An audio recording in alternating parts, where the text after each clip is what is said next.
let's give way for the motorbike. Yeah. My grandfather settled here. Originally, we came from the lake where we went the other day.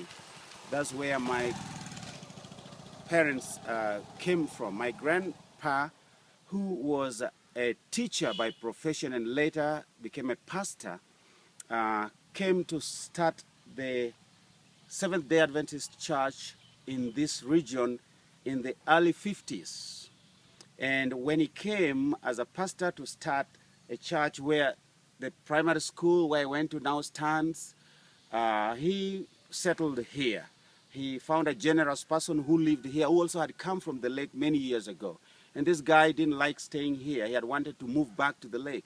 And so when my grandpa came as a pastor here, he offered him this property. It runs from that, you can see the sisal, through to those trees.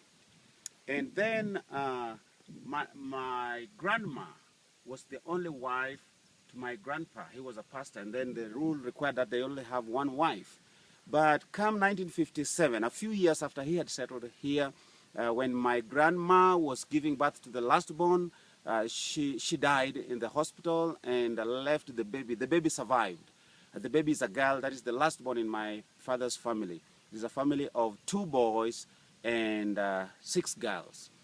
And so my grandpa had to step down from being a pastor because he needed another wife to take care of the baby. When she married, the wife was not childbearing, and so the relatives advised him that in our culture you have to have another wife to give birth to children, so that in the late years of this woman who is barren should have children to take care of her as well. And so that is how my grandpa ended up becoming a polygamist.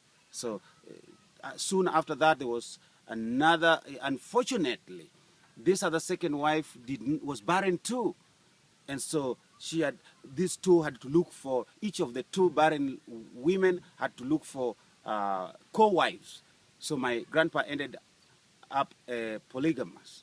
He had many wives, and so before he died, he gave portions of land to each of his family. And so my father, being the eldest, was given this portion. So since my father is dead, it's inherited by my mom, and if my mom passes away, the 3 boys, Jack, who is in California, Fred, who is at home, and Paul, the last one, who is a medical officer in a government hospital, this is all we have. But thank God that Fred has moved out of the home. I now live in the church and school compound. So I've left this to my brother, my 2 brothers. And as you can see, I'm trying to plant trees here. These trees can be used for building, can be used for wood fuel. And so this is also one way of investing. And part of it, my mom grows corn and beans. So this property, the other side, all belongs to my grandpa. And since my father had 1 brother, he also owns part of that property. But each of the women and their children have been allocated a portion. So we can now go home.